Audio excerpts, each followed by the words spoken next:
bat antolatuko genuta fallan, ederki legoke kaskalten euskaltzaleok biltzeko txoko bat izatea, eta euskararen eguna ospatuko genu sartagudan, orain hamarkada batzuk, amets huts ziren haiek errealitate dira gaur. Ez da magia kontua. Zuri esker bihurtu dira egia amets haiek auzolangileek. Zure maitasunari, zure gogoari, zure izerdiari esker. Baina hainbeste kostata erditutako proiektuak aurrera egin dezaten, oraindik ere zure laguntza behar dute. Heldu zaigu beraz, berriro amesteko ordua. Euskararen behar izanetatik izan beharretara jausi egitekoa. Zonalde zigortu hau, lurralde euskaldun imaginatzekoa.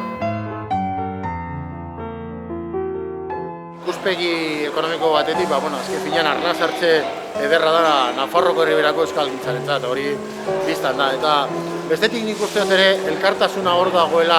Nik egia esan gaur arte ez dut ikusi in situ lan egiten da montaje hau, eta benetan pozik eta arro gainera aeka ere olako ekimen batean partentzen duelako. Eta konbidatuko genuke jendea, pixka bat alde batetik saskiak erostia, eta beste aldetik ere bai, Hurbileko inguru hortan ere, zabaltzia herrigoraren ekimena.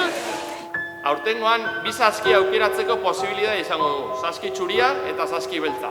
20 ekoizleek osotuko dituzte biak, eta sekula baino produktu gehiagorekin etorriko dira. Zu zeu zara aurten protagonista, zuri esker heldu garelako honaino, eta zuri esker joango gara herrigorago ere. Beraz, animo eta aurrera.